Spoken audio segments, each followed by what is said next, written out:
Hello everybody, Ryan here, or MandRproductions, and welcome to my review of the LEGO Star Wars 75249 Resistance Y-Wing Starfighter from Star Wars Episode 9, The Rise of Skywalker. It includes 578 pieces, is recommended for ages 8 and up. You get 5 characters in the set, and the set retails for $70 in the United States. For reference, the last LEGO Y-Wing from 2017 had 691 pieces and retailed for $60. And while price per piece isn't everything, I'm just not seeing it on this one, so we'll talk more about that later in the review. Episode 9 set, obviously, got the new Kylo Ren box art with the black greebling, looks beautiful. On top, you get the life-size version of Zorri Bliss. The backside of the box shows the Y-Wing landed on some snowy, mountainous terrain. Rocky terrain, looks pretty darn awesome, and it's going to show off all the features of the Y-Wing, and really there aren't too many surprises on this set. It really does everything that any previous Y-Wing, or at least from the last 5 years, has been able to do, so maybe a little bit disappointing from that aspect from LEGO's point of view. They weren't really able to add anything new here from what I can see on the box, but we of course will take a look at that during the review. So let me build this up on M&R Builds. You can check that out, linked down below, and let's go ahead and take a look at the minifigs. Here is your first look at a D-0 figure, and honestly, this is like weird to me. It's still weird to me. It's so small, but it's actually quite nice still. It's got quite a look to it. You can connect pieces onto the back of his head there if you want to. That is the forward-facing position he's in now. There's no posability or anything to him. You can see pretty nice print on what is essentially his big wheel there, or on the side of it. A different print on the other side, so slight variation between the two. Pretty nice little D-0 figure, and just for comparison's sake, here is BB-8, just so you kind of get an idea of the size difference between BB-8 and D-0. So D-0 is very, very small. I mean, I had to zoom in quite a bit on the camera just for you guys to be able to see him. This is the cheapest set D-0 is in as of the release of the Force Friday 2019 set, so he could obviously come in a cheaper set in the future, but as of now, this is the set to pick him up in if you really want him. We also get this very beautiful teal-colored Astromech Droid, who is aptly named on the box Astromech Droid, so it doesn't have like an official in-universe name as of now. Maybe you guys will find it out there on the internet. So let me know if he has a name, but according to the box, his name is just Astromech Droid, which is kind of disappointing. Usually these guys have a name, so a typical Astromech Droid print. Other than the fact that he's teal, nothing really excites me on this figure. This is the Snowtrooper minifigure, and he might look familiar because he is. We had him back in 2015 and 2016 in some Force Awakens sets, and here we have him again in Episode 9, so it looks like we're returning to the snow in Episode 9. Obviously, I'm recording this before I've seen the movie.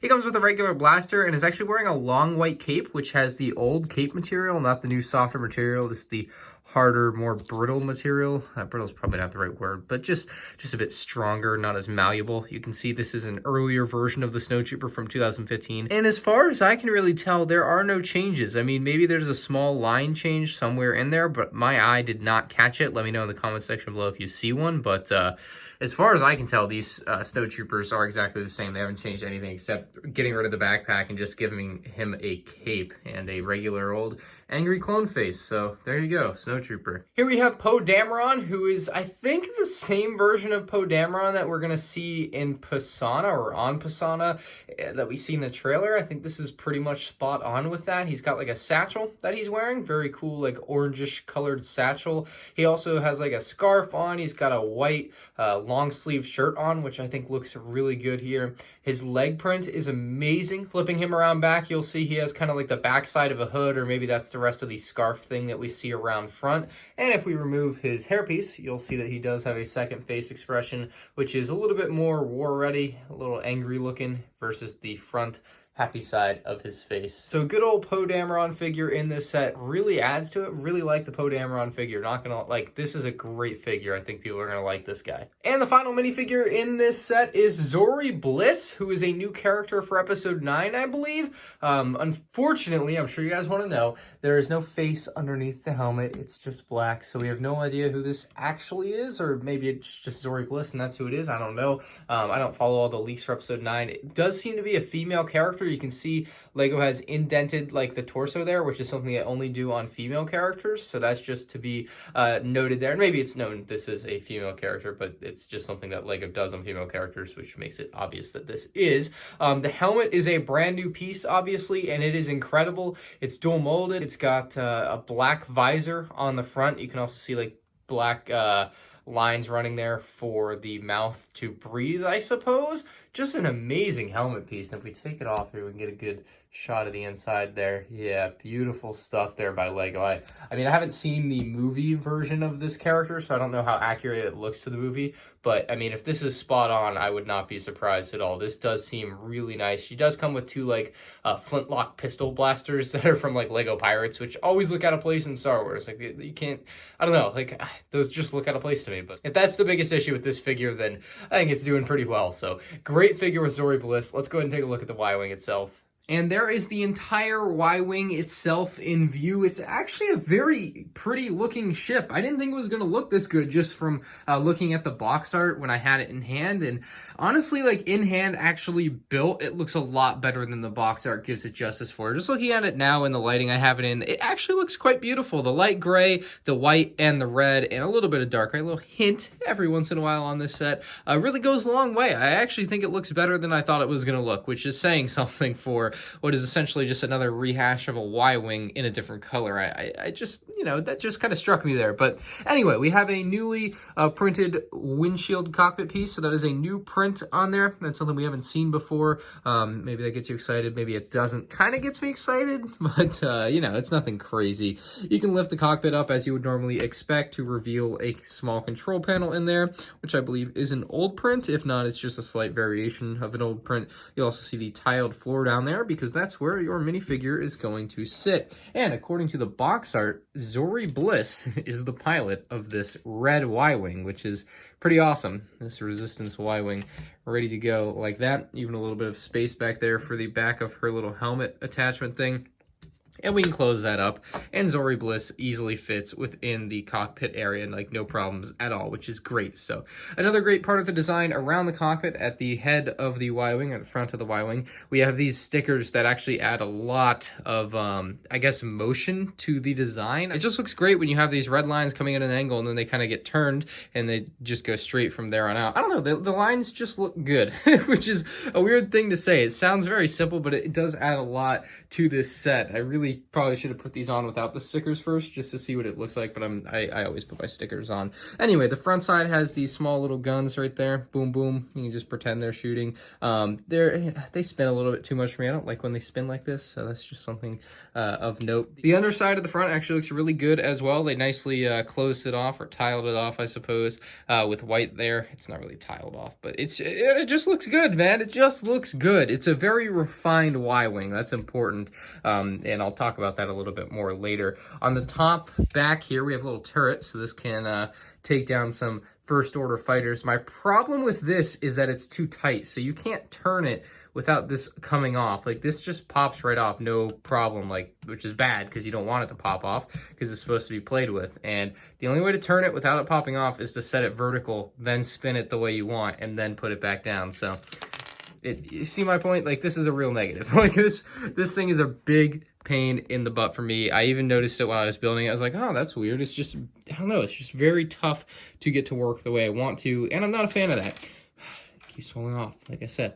But I do like the design around it. Actually, a really cool building technique I noticed when building this set is what they did right in here. So you have this circular piece, and then they brought like the sloped piece, like the 1x2 slope piece that has like a cutout, and they put that in there to really close off the angles really well. So, I mean, I just love that use of that piece there that I thought I would have to know. Now, we can also put our Astromech Droid, named Astromech Droid, in the back of the Y-Wing. That's been a pretty standard feature on Y-Wings for years. Literally just like that, pops right in, not going to fall out or anything because there's a stud at the bottom, so you don't have to worry about that. So the Astromech Droid fits in pretty nicely. Honestly, it looks weird with the Astromech Droid in there, though, because it's just such a color contrast to the red and the white and the grays when you just have this teal blue thing there, essentially. So moving back, you're just going to see a lot of greebling. Again, really nice flow using these tiles here. They do a great job with flow on this set. I think that's the best word for this set, is the word flow. As far as the engines go, very nicely detailed using stickers, as you would expect on a Y-Wing. The front side here, they've gotten rid of the like golf ball piece, and they've just gone with this design. Obviously, probably more accurate to what we'll see in the movie, but that's just what they're using now. The engine uses pink.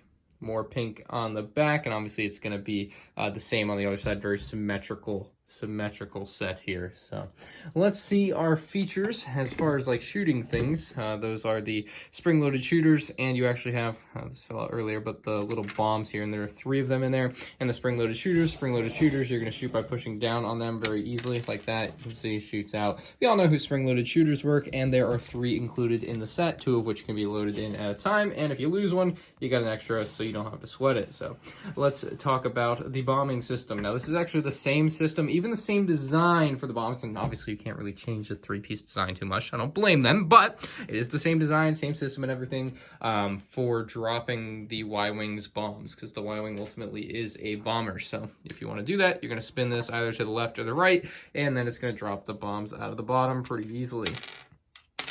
And 3. And we don't want that to roll off. So when you want to reload it, you literally just load one in like that.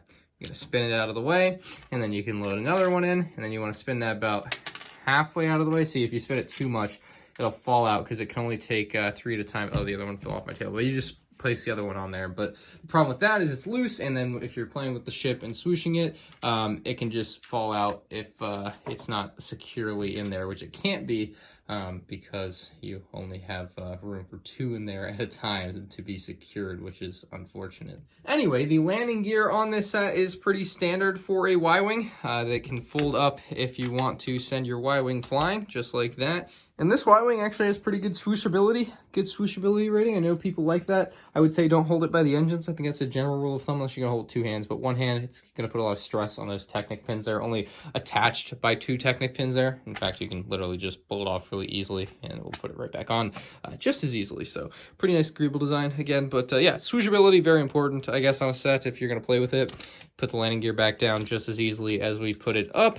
And we are ready to land the set and give my final thoughts and opinions, as well as whether or not you should buy this set. So a lot of people are probably comparing this ship to the 2017 version of the Y-Wing, and honestly, I usually think the same way. Like, I want to compare back, and I think that's normal. And usually I would do a separate video on something like this, a full comparison, but I figured it would fit here nicely in the review. So the previous version of this set came with 691 pieces, retail for $60. This new set retails for $70 with 578 pieces. So you can see where consumers are going to be like, hey, the last one was $10 less and included more pieces. And I get that. 100% the older one was a better value. It just was and still is to this day. If you can find the older one, you should probably buy the older one. But the only way I would recommend you buy the newer LEGO Star Wars Y-Wing, I mean, obviously it's a little bit bigger and, you know, it's going to be refined in every way they possibly can. But the best thing to say about this is the only reason you should buy this new Y-Wing is